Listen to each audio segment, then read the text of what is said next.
Obrigado, Pai, pelas vidas que estão aqui. São corações, não são números.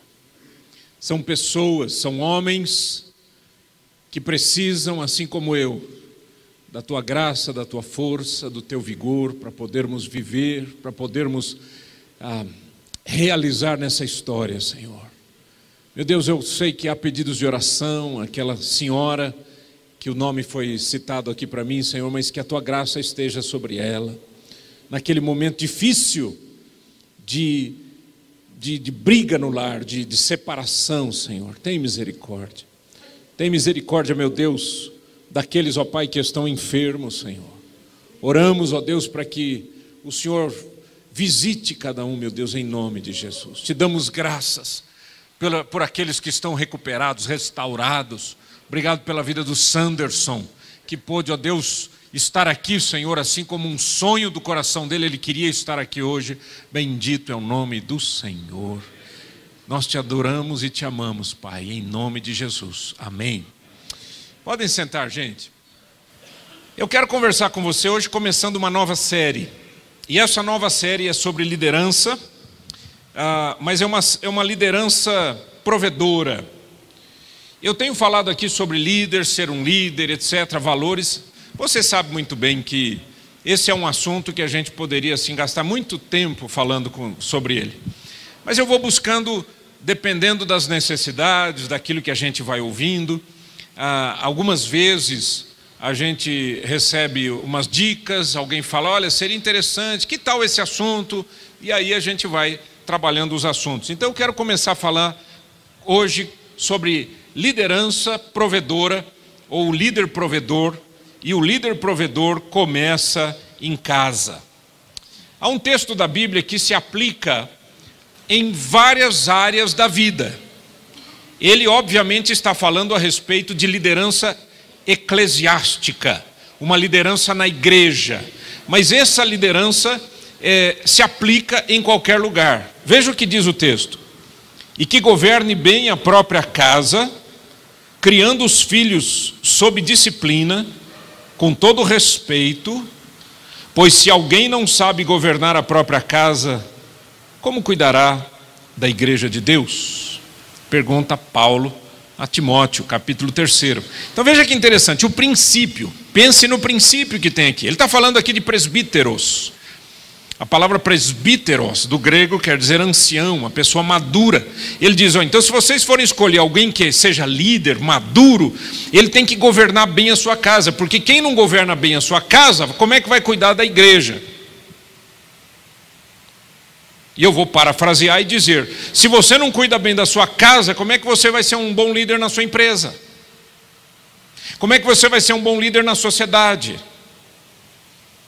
Se você não governa bem a sua casa, como é que você vai desenvolver um estilo de liderança para com várias pessoas em várias áreas da vida?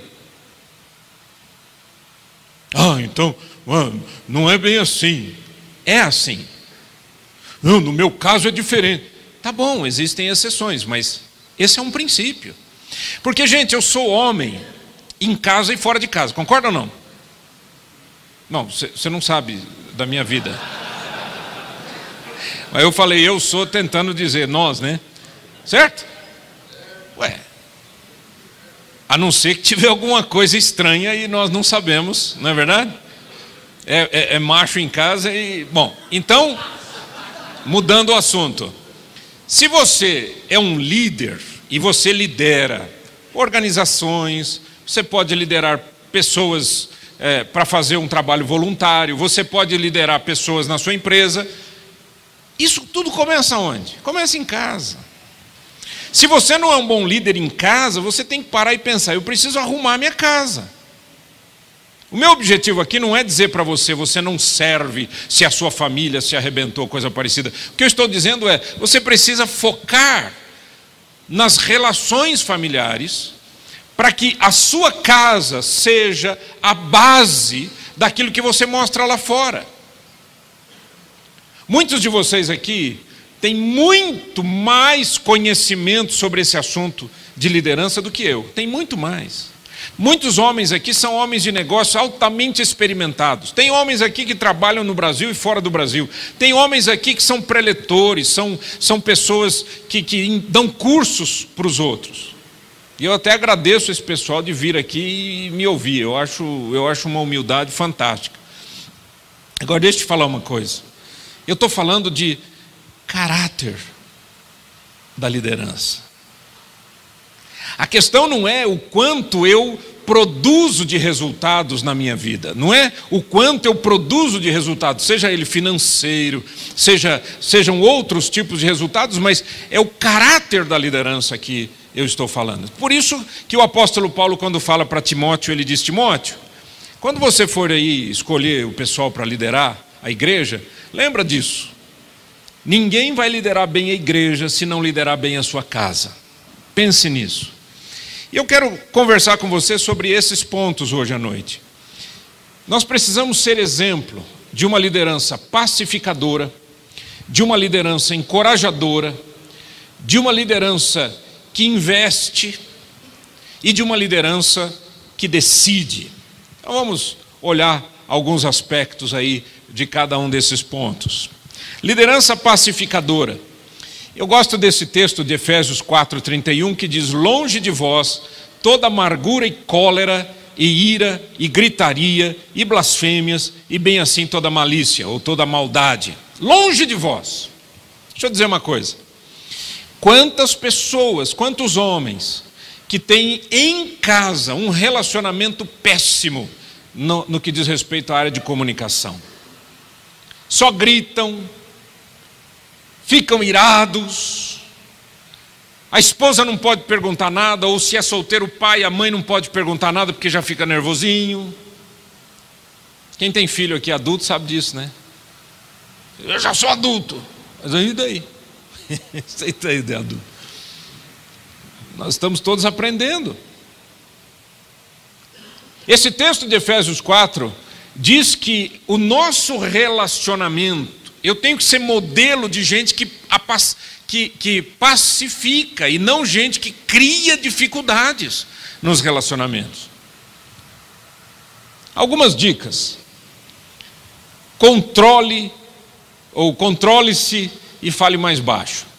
Isso é uma coisa que a gente tem que falar para nós homens. Eu sempre tenho que pensar nisso. Sabe por quê, gente? Nós temos uma voz mais forte. E quando a gente fica assim meio irritado, a tendência é levantar a voz. E aí a sua esposa, que tem uma característica absolutamente diferente de você, porque ela é mulher e você é homem, as mulheres, elas ouvem tonalidades com muito mais acuracidade do que nós homens. É por isso que uma mãe, ela ouve um nenê chorando e ela diz: é fome, está molhado, fez cocô, é manha. Não é verdade? E nós homens dizemos: está chorando, está gritando, está me irritando. Não é assim? A mulher, ela consegue ouvir a tonalidade. E nós homens temos a tendência de, num momento de discussão, pode ser uma discussão que não seja nem acusação nem nada, uma discussão argumentativa, e a gente simplesmente levanta a voz. Então, por favor, fale mais baixo. Aprenda isso. Controle-se. Segundo, conte até 1 milhão. Eu pus aí 1 milhão, mas eu achei pouco. Mas tá bom. Conte até 1 milhão antes de perder a paciência. Nós homens somos muito, assim, o nosso ego é muito frágil. Você sabia disso? Não fiquem bravos comigo. Por isso que eu pedi para hoje dar uma saída mais rápida. Pedi para fazer um corredor aí de proteção para eu poder... Não, é verdade, gente. Nós temos um ego mais frágil do que a mulher. Não sei se você sabe disso. Por isso que quando a mulher fala alguma coisa para a gente fica mais... abate mais. A gente murcha mais facilmente. Então o que acaba acontecendo? Você ouve uma contrariedade e você fica nervoso, perde a paciência. Pense muito antes de perder a paciência. Porque aí você vai ser um pacificador e não uma pessoa que vai contribuir para colocar combustível naquele fogo, naquela fogueira. E não trate as diferenças, ou as opiniões, ou os argumentos como um ataque pessoal. Esse é outro problema que a gente tem. Sua esposa chega para você e diz assim: olha, você demorou para chegar em casa. Aí você olha para ela e diz assim: está desconfiando de mim? A mulher até engole seco, porque ela não sabe o que ela disse. Ela disse para você que você demorou. E por que você está levando para o nível pessoal? A não ser que você deva, né? Está com dívida no cartório, não é? Uma duplicata imensa para ser paga. E eu não estou falando de dinheiro. Aí isso ofende, né? Então, meu amigo, faça isso, não leve para o nível pessoal, do ataque pessoal. Você ouviu uma contrariedade, um argumento diferente, uma diferença de opinião, relaxa. Gente, posso falar uma coisa? Se a gente não relaxar na vida, a gente morre. Você sabia que o homem morre mais rápido que a mulher, mais cedo do que a mulher? Não é que mais rápido, mais cedo. Tem muita viúva por aí que pode te dizer isso se você duvida. O cara é tenso, meu. O cara é ligado na tomada. O tempo todo está preocupado, o tempo todo está irritado. Aí a esposa diz assim: benzinho, o que é? Calma, por que você está nervoso? Você não sabe, eu tenho que pagar a conta amanhã. E vai pagar a conta com grito. Se for com grito, a gente já gritaria, é ou não é? Aí já paga a conta. Relaxa. Relax. Estou falando sério, gente. Vai mudar você ficar preocupado? A vida vai mudar se você ficar preocupado? Falar assim: hoje eu vou ficar bem tenso para ver se amanhã a coisa melhora. Vai mudar? Vai. Você vai acordar onde? Exato, na UTI. É lá que você vai acordar. Por que está preocupado com o quê? Não, porque eu estou tenso, porque é minha família, porque é meu dinheiro, porque não sei o quê, não sei o quê. E se eu morrer? Se você morrer, você só tem que se preocupar com uma coisa: você conhece Jesus? Porque se você não conhece Jesus, meu amigo, a coisa vai ficar muito feia. O resto, fala para mim, o resto é resto. Então não adianta. Seja um pacificador. Um líder precisa colocar tranquilidade nos seus liderados. Precisa ser um homem que ajude as pessoas a terem uma atitude mais pacífica, um ambiente mais em paz, tranquilidade. Segundo, liderança encorajadora.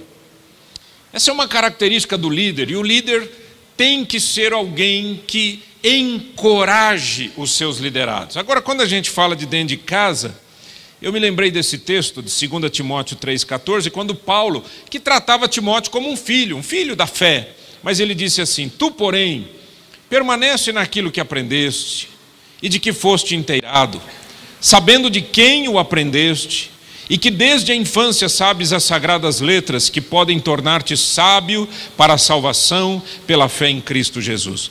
O que Paulo está dizendo é: Timóteo, lembre da sua vida, meu filho. Lembre a sua mãe, da sua avó. Ele fala da avó Lloyd, né? Ele diz: a sua avó, a sua mãe, elas ensinaram você. Fica firme, meu filho. Isso é encorajamento, gente. Encorajamento não é ficar fazendo elogios baratos, que todo mundo sabe que é mentira.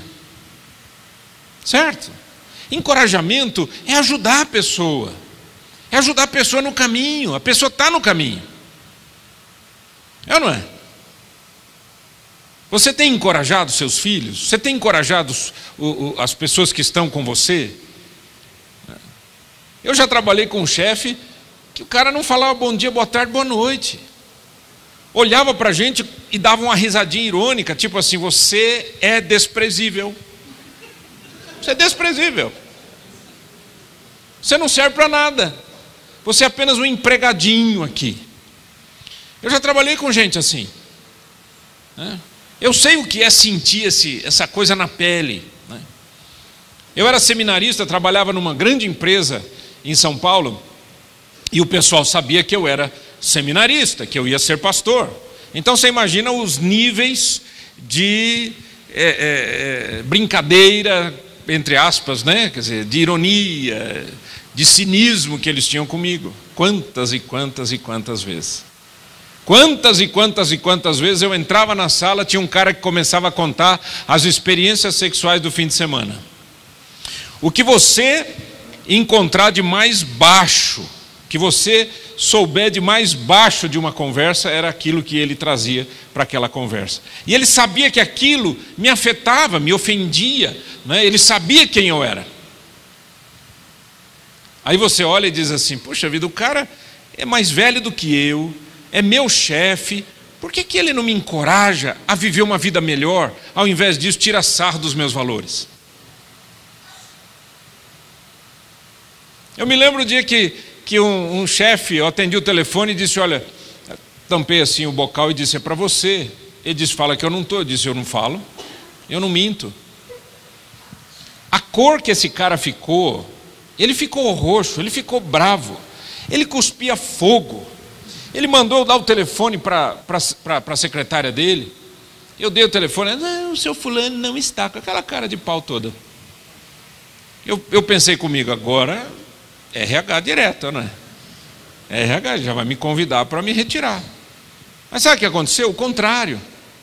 O pessoal, mesmo aqueles que criticam, acabam valorizando quem tem coragem de viver os seus valores.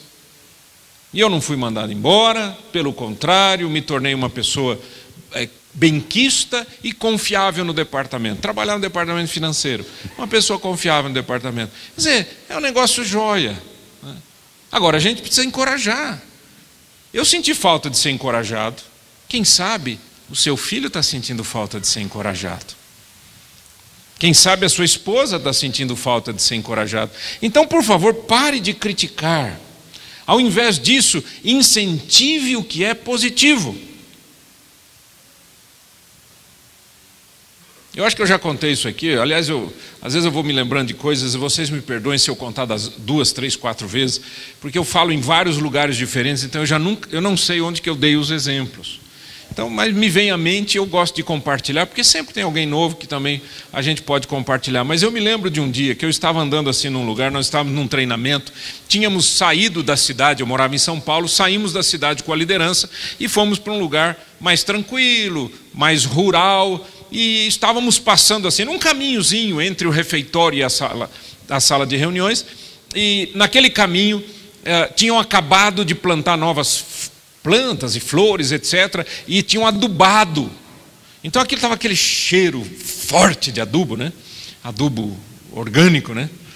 E a hora que a gente estava passando assim naquele caminho, eu olhei para um senhor que estava do meu lado, que era um dos líderes, e eu olhei para ele e falei assim: ô, seu Oswaldo, que cheirinho ruim, hein, seu Oswaldo? Ele falou assim para mim: mas que plantas lindas que nascerão deste adubo. Quase que eu peguei minha mala e fui embora para casa. Não é verdade? Que coisa linda, gente. Para que criticar alguma coisa que muitas vezes você não pode mudar? Veja o lado bom das coisas. Veja o lado positivo das coisas. O líder encoraja, o líder abençoa, o líder incentiva. Converse. A sua esposa e seus filhos precisam de direcionamento.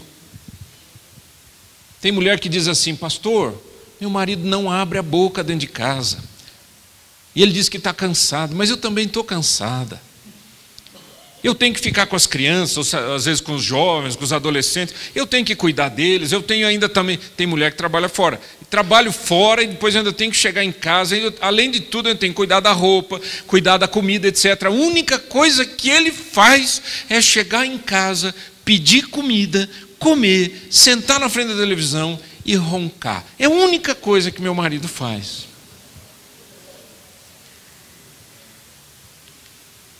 E nós, homens, que falamos grosso, sabemos que isso é verdade. É ou não é? Isso é verdade. E é verdade por quê? Porque nós somos egoístas.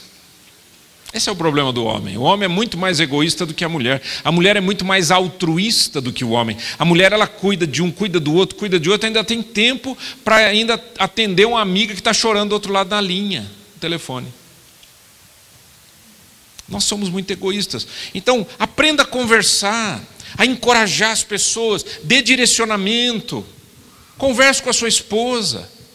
Minha esposa sabe que quando eu estou no meu escritório e fecho a porta, isso já é combinado. Quando eu fecho a porta, eu digo, bem, eu estou pensando, eu estou orando, eu estou meditando, eu estou fazendo uma palestra, eu estou fazendo um sermão, eu estou estudando, e ela sabe que a interrupção não me faz muito bem, porque eu perco o foco rapidinho. Então ela fica quietinha. Mas daqui a pouco, ela pega, abre assim devagarinho. E põe o olho assim e olha para mim. Eu falo assim, bem, você já interrompeu, pode entrar. Tipo assim, né? Só esse barulho da porta já interrompe. Eu já sei que você está aí. Não, eu só estava vendo que você está ocupado. É claro que eu estou ocupado. Mas vem aqui, bem, o que é? Quantas vezes eu faço isso? Mas aí eu aproveito também, né? Senta aqui no colinho. Claro, não sou bobo. O que é, bem? Não, tem uma coisa assim, uma coisa assada, não sei o quê, por causa dos quilos, por causa daquilo, e não sei o quê, não sei o quê. E a amiga lá, aí alguém me ligou e falou que não sei o quê. Ah, bem, pensa assim, assim, assim, faz assim, assim, assado. A decisão é sua, mas eu acho que a melhor alternativa é essa. O que você acha? É verdade, vou fazer isso. E sai, fecha a porta. Olha que gostoso, gente.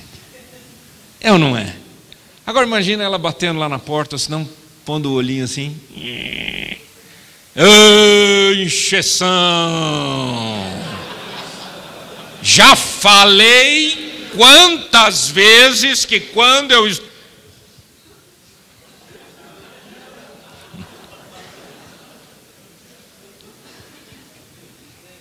Se você se identificar com isso, você dá um jeitinho, tá bom? Converse. Outra coisa, elogie as tentativas. Isso acontece muito com os filhos. Às vezes o filho fez alguma coisa e você diz assim, mas que coisinha mais horrível. Para que falar isso? Ele tentou fazer uma coisa boa. Eu me lembro do meu pai. Meu pai gostava muito de ferramentas, de coisas assim. Ele não trabalhava com isso, mas ele gostava. Então em casa sempre teve muitas ferramentas, muitas caixas, porque ele teve, isso muitos anos atrás, isso quando eu nasci, ele tinha uma loja de eletrodomésticos, eletroeletrônicos. Você imagina isso há 50 e tantos anos, 60 anos atrás. E ele guardou muita coisa. Então eu me lembro que eu abria a caixa, tinha lá umas lâmpadas, não sei o quê. Abria outra caixa, tinha lá uns filamentos que eu não sabia nem o que era, para que servia. Abria outra caixa, só tinha parafuso. Abria outra caixa, só tinha prego. E ele gostava dessas coisas, não sei o quê. E eu me lembro que ele chegava e dizia assim, bom, eu via que ele ia arrumar, por exemplo, o ferro de passar roupas. Aí ele vinha lá para arrumar o ferro de passar roupas, e ele pegava as coisas, não sei o quê. Aí ele falava, filho, punha um jornal no chão, e falava, eu vou colocar aqui os parafusos, eu preciso de um parafuso assim, assim, assim, procura para mim. E colocava tudo aquele monte, milhares, sei lá, de parafusos no chão. Aí eu ia lá tentando achar, é esse, pai? Não, filho, não, é daquele jeito que eu falei para você. E assim, pai? Não, não é, filho, mas vai, continua tentando. Meu pai nunca disse para mim, mas ô moleque burro.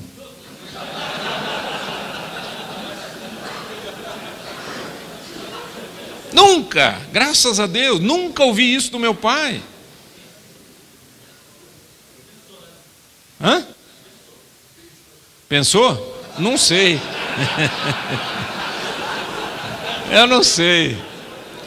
Mas uma coisa eu sei. Ele contribuiu para que o meu ego se tornasse de uma pessoa que tenta sem medo de errar. Entendeu? Gente, eu não entendo de um monte de coisa, mas eu me meto a fazer. E sabe por que eu me meto a fazer? Porque eu não tive um pai que me bloqueasse as tentativas. Elogie a tentativa. Ah não, mas meus filhos hoje já são grandes, o que eu tinha que errar já errei. Querido, Nunca é tarde. Chama o filhão, chama a filha. Ah, mas já casaram. Chama, bate um papo. Diz, olha, eu quero te pedir perdão, querida. Papai nunca foi um cara incentivador, mas eu quero dizer para você que eu estou feliz com o seu casamento. Seu genro é uma caca, mas eu estou feliz com você, que você está segurando a barra. Você sabe que você pode contar com o papai qualquer dia, qualquer hora, qualquer momento. Entendeu? A menina teve um filho, aí errou o negócio lá, engravidou de novo. Netinho está com 1 ano, a menina já está grávida de novo. Tem gente que chega e diz o quê? Ei, quem vai sustentar mais Gente, é possível que isso exista, que alguém fale uma bobagem dessa em relação a algo tão sagrado que é a maternidade? Hein? A mulher fica mais... Quando a mulher fica grávida, viu, Rodrigo? Gente, o Rodrigo vai ser papai. Vocês podem dar parabéns para ele. Ele vai ser... Ninguém vai falar nada aí. Encoraja o rapaz.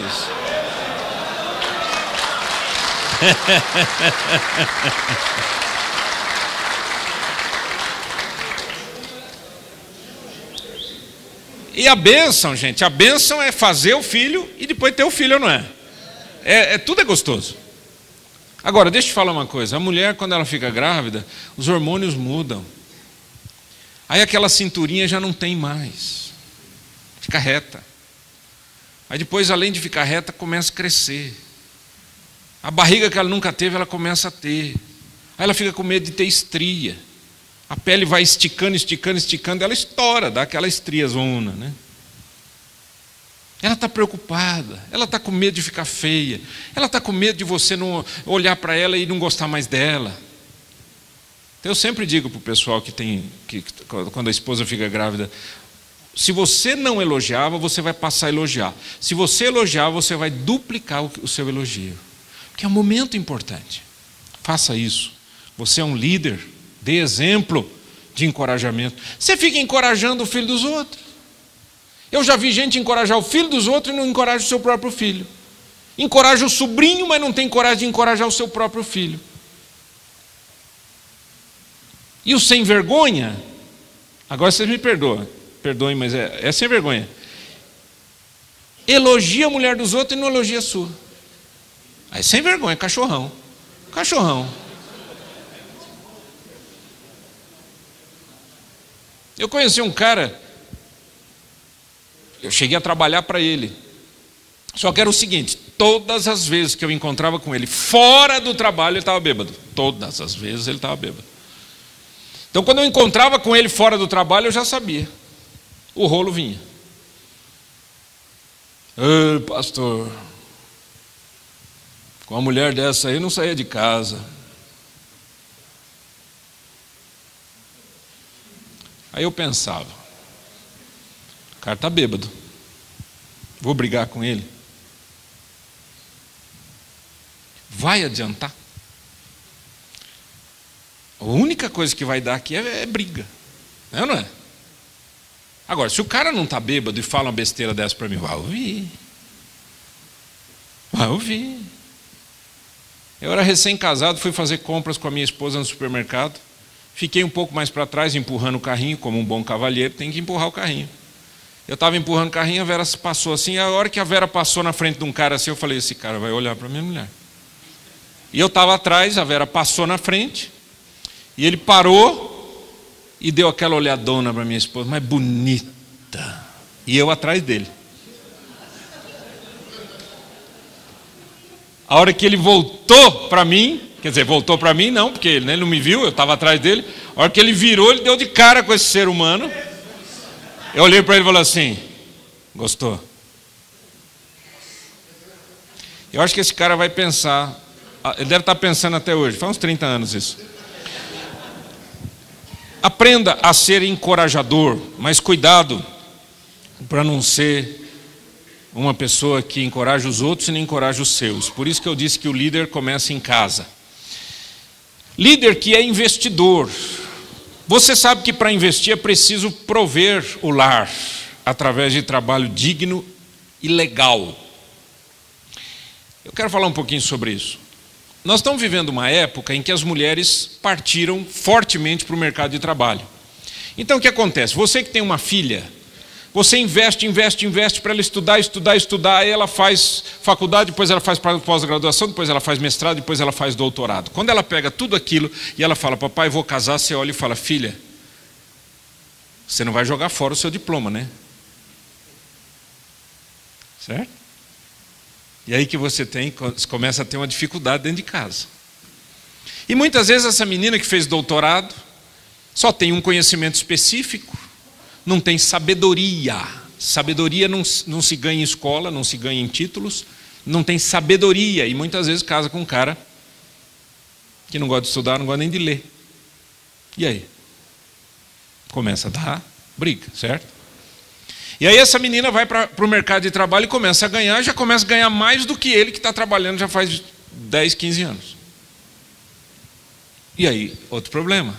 Então o que eu aconselho sempre é o seguinte, homem, por mais difícil que seja para você ganhar o seu pão de cada dia, procure ganhá-lo dignamente, mas faça um esforço para você ser o provedor da casa.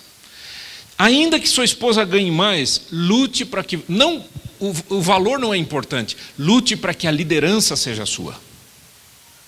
Porque homem que não se sente líder murcha, igual maracujá, maduro.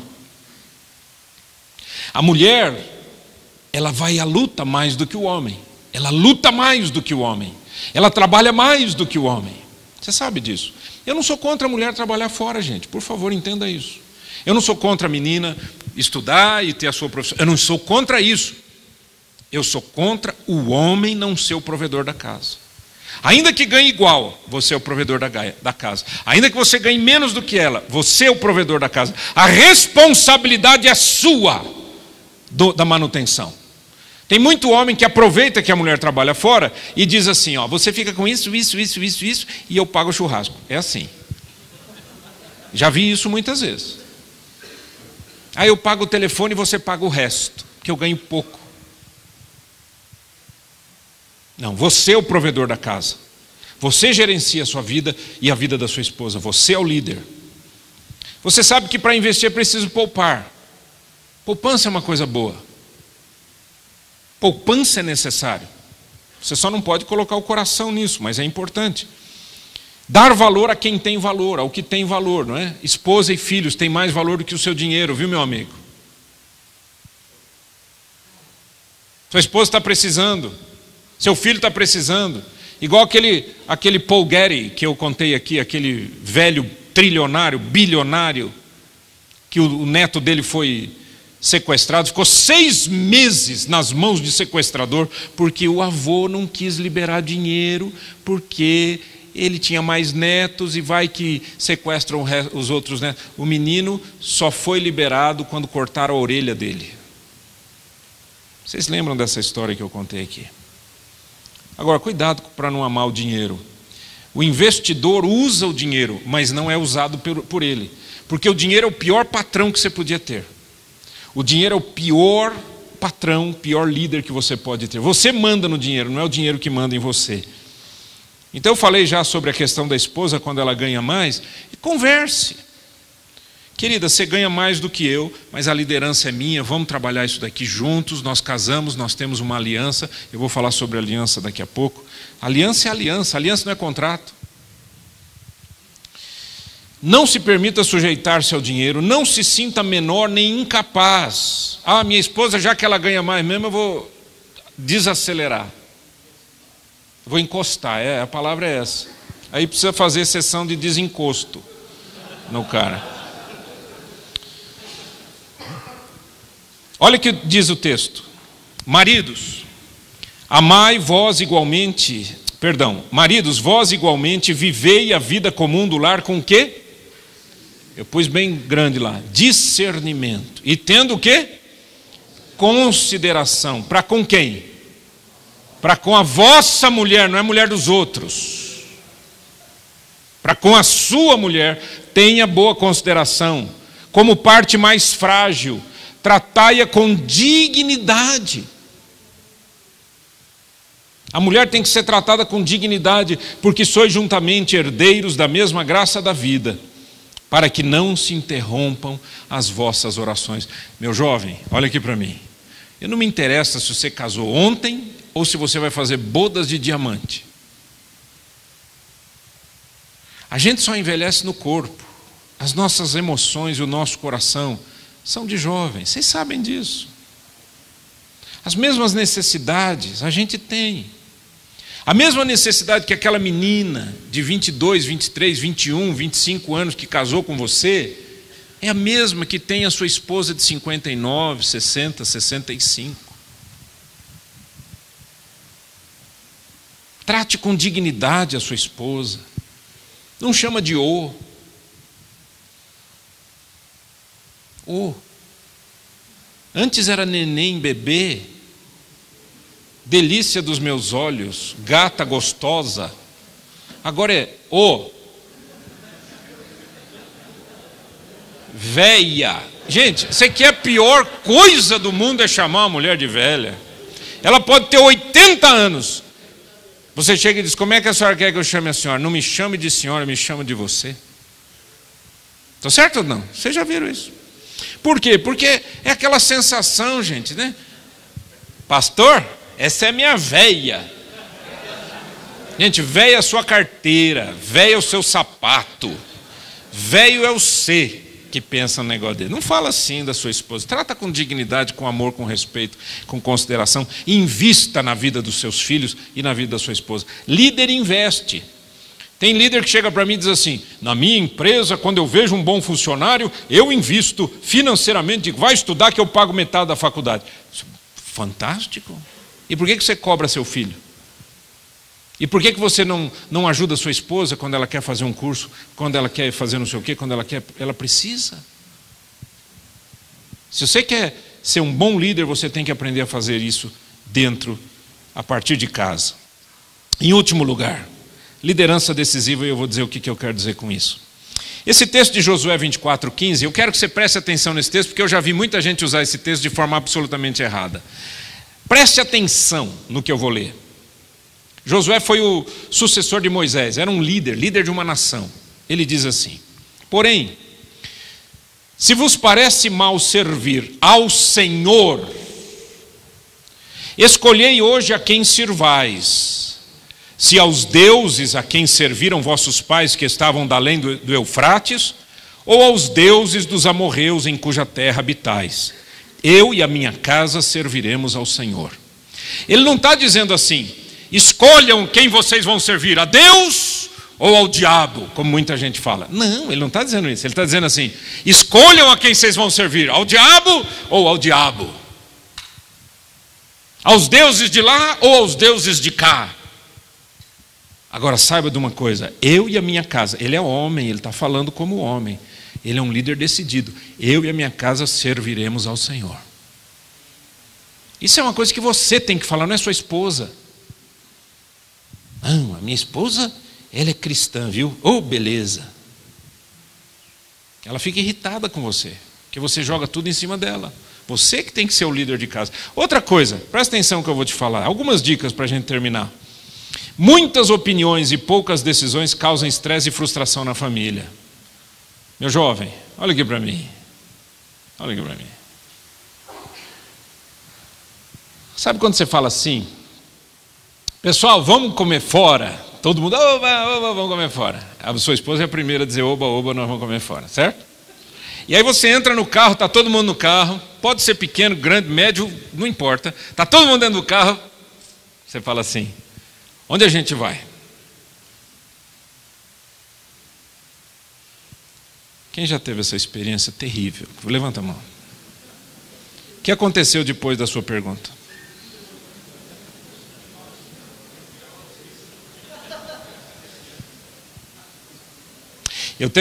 Eu tinha um amigo que ele falava assim: cuidado com a democratice. Ele não falava democracia, ele falava democratice, né?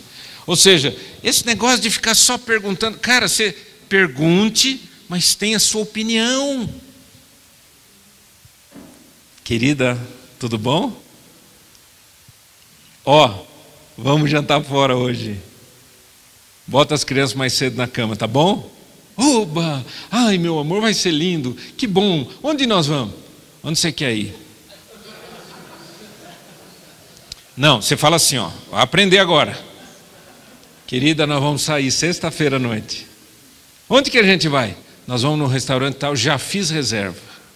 Se ela não gostar, troca, tranquilo. Agora, se chegar para ela e perguntar, é a mesma coisa que dizer para ela: eu não tenho a mínima ideia de quem eu sou, nem para onde eu vou. Alguém pode me ajudar? Cara, líder tem que ser decidido. Isso não quer dizer que você vai decidir sozinho, você está entendendo? Você precisa buscar informação, mas a última palavra tem que ser sua, você é o líder de casa. Ai, pastor, eu já cansei, viu? Olha, lá em casa todo mundo manda, até o gato. Até porque você não está no seu posto. Planeje, pense, consulte, mas decida. O líder tem que ser decidido. A sua decisão não é uma opinião. Seja firme após consultar a sua esposa. Ou seja, vamos imaginar que você tem que dar uma ordem dentro de casa em relação aos seus filhos. Converse com a esposa antes, longe dos filhos, troquem a ideia. Ela está em dúvida, você já está mais seguro, então diga: a decisão é essa e você vai me apoiar, ok? Tá bom, bem. Então tá. A decisão é essa, molecada. Ei, vai falar com a mamãe. Pode falar. A mãe já sabe, porque a decisão está na tua mão. Você tem que ser um líder decidido. Larga a mão de ser mole, rapaz. Eu deixo para minha esposa decidir. Para com isso. Você precisa ser um homem de decisão, porque a sua esposa, ela vai ficar mais apaixonada ainda por você. Pastor, eu sou solteiro, não tenho esposa. Quando você casar, já vai aprendendo. Pastor, meu casamento acabou, não sei o que, não sei o que. Aprenda a ensinar os outros, ensine os seus filhos, ensine os seus netos. Gente, eu só tenho 56 anos de idade. Em apenas 56 anos de idade, não vou falar 56, mas vamos falar aí em apenas 30 anos, entendendo um pouquinho mais da vida, eu nunca vi tanta mudança no nosso mundo e tanta fraqueza do homem. Eu não sou contra a mulher, gente. Você acha que eu sou tonto? Eu não sou sexista, separatista. Nós estamos trabalhando com homens para os homens serem homens. Porque a sua esposa, a sua mãe, aquela namorada que você tem, aquela noiva, está esperando um homem decidido, firme, que sabe para onde está indo. É isso que traz ao coração dela segurança. Eu costumo dizer, quando estou aconselhando os casais, o seguinte, eu termino com isso. Se tem uma palavra que eu poderia dizer, a mulher precisa desta palavra, e uma palavra para o homem, eu diria, a mulher precisa de segurança e o homem precisa de liderança. Você seja líder, sua esposa tem segurança em você. A sua esposa está segura, você se sente um líder de sucesso. Vamos ficar em pé e pedir a graça de Jesus. Eu espero que você se lembre do Role 45. Reuniões pequenas de homens, micro reuniões, 45 minutos só. Entre no nosso portal. A gente já está começando a falar sobre isso no portal e vamos ter estudos lá dentro. Tá bom? Perguntas, desafios, para você conversar com amigos. Seja proativo. Vai atrás do seu amigo. Junte aí, no máximo, 5 pessoas, você e mais 4. No máximo. 3 pessoas, você e mais 2. Não importa. Mas faça esse grupinho. É um grupo muito joia. Uma vez por semana, em qualquer lugar que você quiser, numa cafeteria, embaixo de uma árvore, na sua empresa, onde você for, vai ser muito bom, porque você sabe que nós, homens, precisamos de amigos. Espírito Santo, visita cada homem aqui. Dá que sejamos líderes provedores. Provedores não só nas finanças, mas que tenham atitudes de um homem provedor. Ajuda-nos, ó Deus. Pedimos e te agradecemos em nome de Jesus. Amém.